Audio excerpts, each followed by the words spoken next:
Yo, what's up guys? Today we're gonna do DIY digital scanning. Check it out.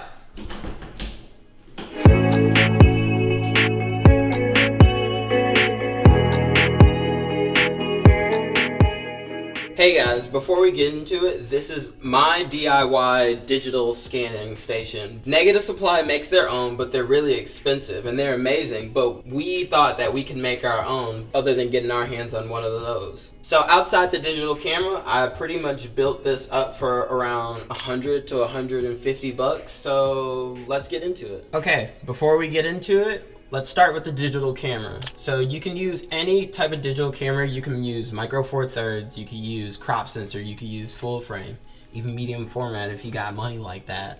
But the only thing that matters really is the macro lens. You can use a 105, 55 macro. As long as it's macro and you can zoom in very close to your negative, you should be okay. And other than the macro lens, you'll need a polarizing filter.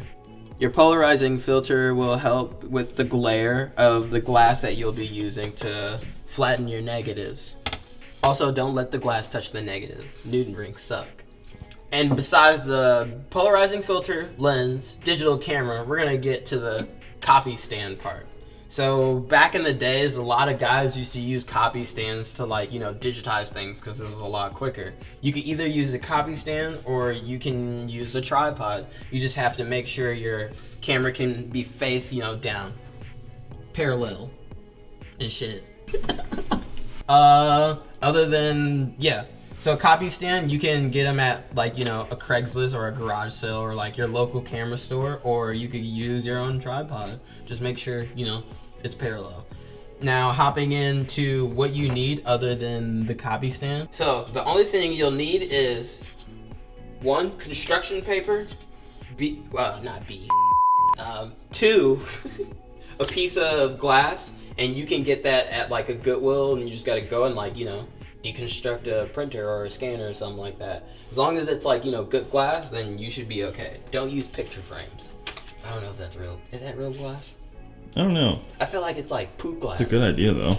Don't use picture frames. Just make sure you use a printer glass or a scanner glass. Just make sure it's really nice quality glass. Other than construction paper and glass, you'll need a diffusion for your light. So this thing we got off my friend Colin's light box, and we just kind of took that away because if you don't have this, your light pad that you'll be getting usually has some type of it has a pattern on the screen kinda, and if you just scan it flat on the light pad, you'll get it on your film and you can't get rid of it. So you kinda wanna have a diffusion for your light. You don't wanna have the film directly onto your light pad. Depending on what light pad you have, because some light pads are really nice and clean. But this one isn't. Mine has a pattern on it, so be wary of that. The reason I ended up getting a regular light pad is because it's a lot smaller, and I had a huge light box and it had vignetting issues. So you kind of need a source of light that's all around the screen. It doesn't vignette, because if it does vignette, it'll show in your negatives. Yeah. That's my shit. Many accessories that you'll probably need for sure. You'll need an air blower. What's this calibrator? It's like a leveler. Yeah, that thing. A leveler. And a cable release shutter.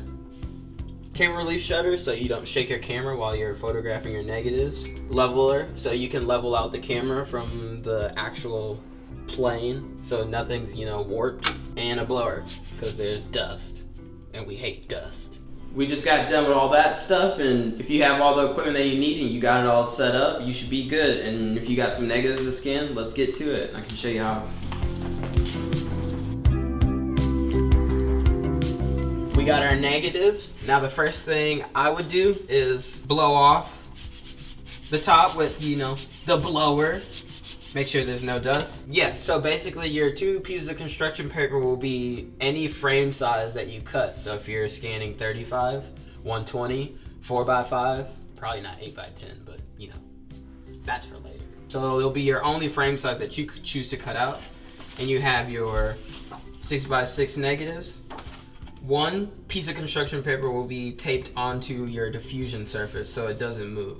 And also when you're putting your construction paper onto your light pad, make sure that it is corrected into the camera, so it's like all framed up before you tape it.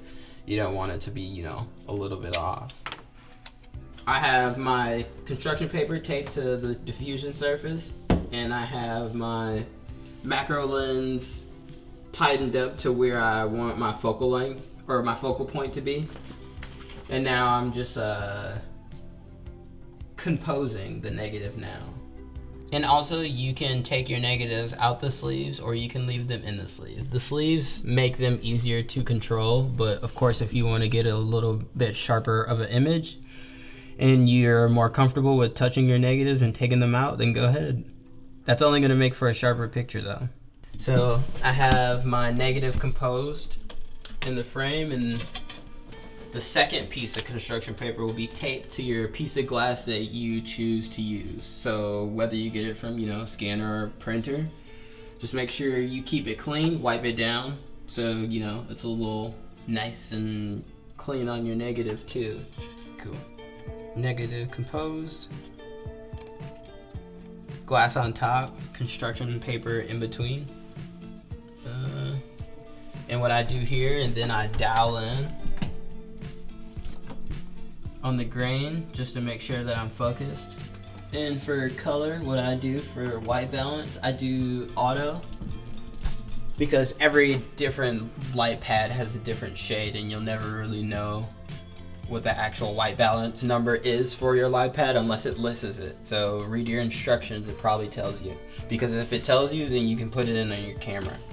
But for me, I just do auto and then correct it later in like Photoshop or Lightroom. And then I put my ISO on 100 just so there's like no noise, but it's a digital camera, so digital cameras don't really give you too much noise like film does. So you'll probably get away with like 800 or 400, but I prefer 100. There's nothing wrong with like leaving your shutter open for a little longer. That's why you have the cable release shutter. Just also make sure when you're photographing a negative, make sure you're not giving it too much light or like, you know, not enough light. I would kind of just read this exposure bracket right here. I would kind of keep it in the middle, or you know how digital cameras are, you want to worry about the highlights. So once you have your settings locked in, focus it. And if it's a portrait of someone, focus on the eyes. If you're shooting 35, focus on the sprockets or the numbers. Honestly, anywhere that can really define grain so you can see where you're focusing. So your polarizing filter usually will have a twisting option on it. The more you twist, you can take away your glare.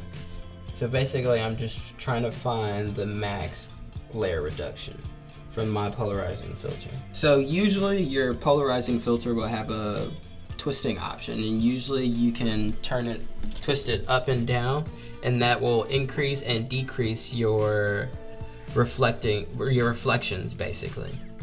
So how I usually find out how I can use my max polarizing reduction, I usually put my phone in front of the digital and keep twisting it. Usually your phone screen will turn black. So basically what I'm doing here is using a light source to determine how much I'm using my polarizing filter. So if you see here, it'll get lighter, and bam, it'll get darker. So that's my max for my polarizing filter. So now I know my polarizing filter is being used. All right, cool. So we have everything set up, and now we are ready to scan. So I have a roll of 6x6, and we literally are about to go through this in less than like 5 minutes. Let's get to it. And the only last thing you need to worry about when you're photographing is also using your mirror lockup. Your mirror lockup will help with vibration with your cable release shutter. So it's like the less the vibration with your camera while you're photographing negatives, the cleaner your image. Can't be bro, I'm just like, that's what we trying to get. All right, let's do it. Okay, cool. That's all I had to say.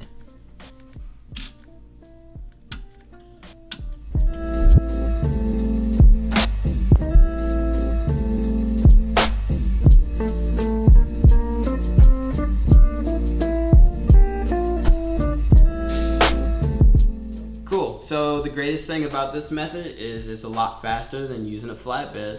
So let's go upstairs and check out the pictures.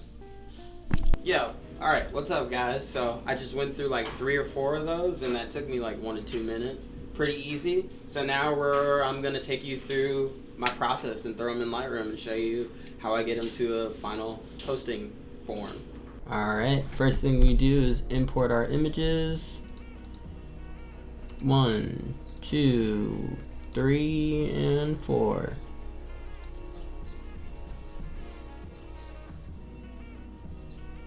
And the best way that I've figured out to color correct is, give me 1 second and I'll show you. Alright, so first, make sure we crop in. This is the first thing I usually do. Make sure we're all straight. And rotate, control, bracket.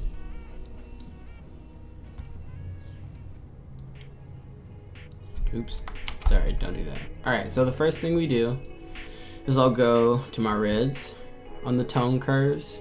So instead, honestly, sometimes people just do it like this. This is inverting. You basically would just invert your negative. And bam, it's positive. But what I do to get great specific colors in the red, greens, and blues, I do each one by itself. And it honestly works for me. I feel like it's a little bit more helpful, especially for color correcting. Greens, oh shit, blues, bam, pretty much the same thing. It probably literally is the same thing. So the first thing I do is I go back to the tone curves actually.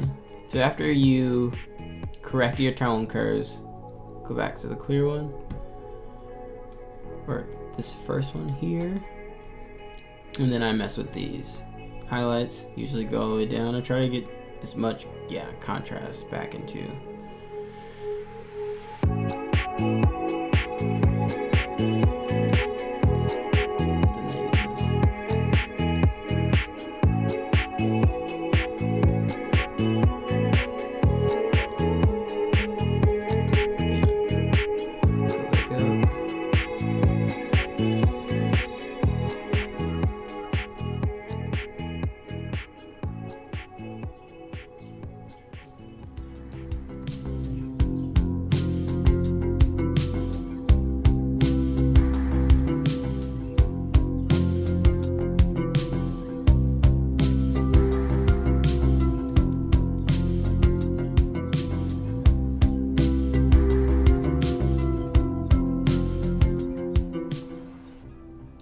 Might sharpen up a little. Color correcting will always be an issue though for me, so.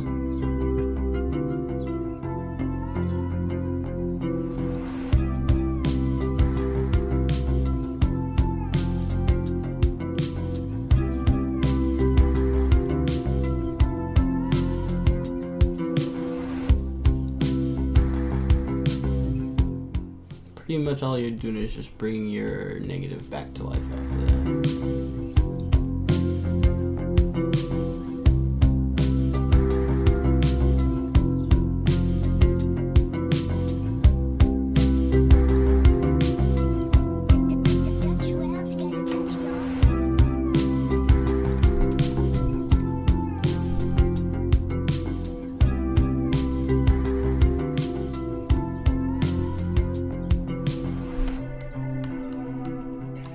Those colors are at least just a little bit right. Get them as close to normal.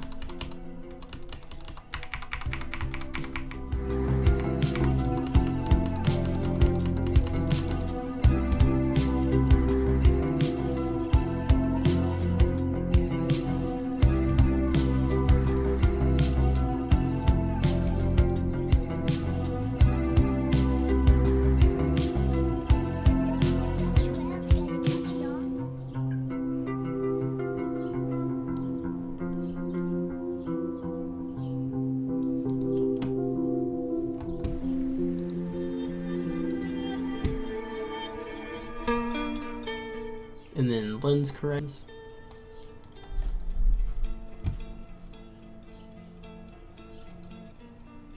and you go for your lens that you use. So I had a Nikon 105 macro lens. Lightroom doesn't identify that it's a 2.8, but I'm just gonna use the 2.5 one because it's close to.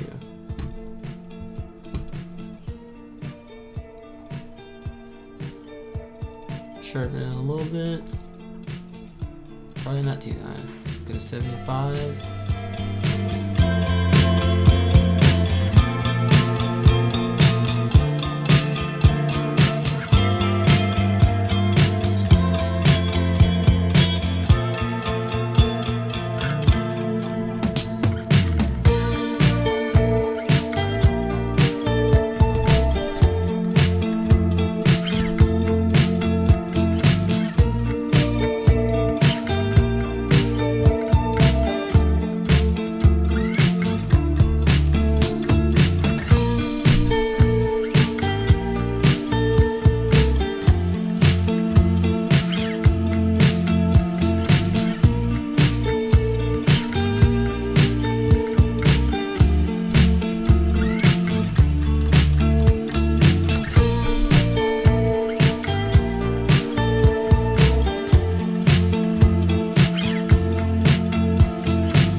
Always adjust the colors if needed to.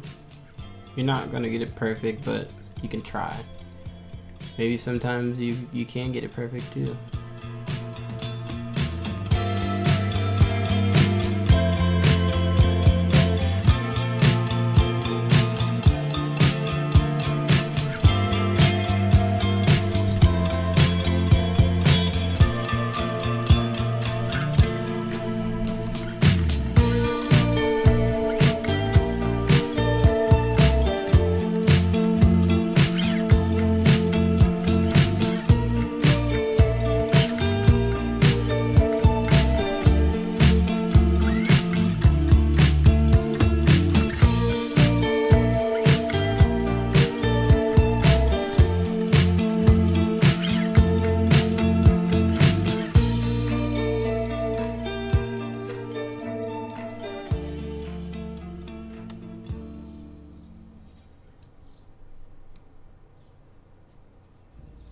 Not too purple, not too green.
So that's what we got here. We finished up all the images, and that's how you can easily digitize your film without flatbedding it and less time. Hey, if you have any questions, I'd be happy to answer them. Comment below and I'll answer.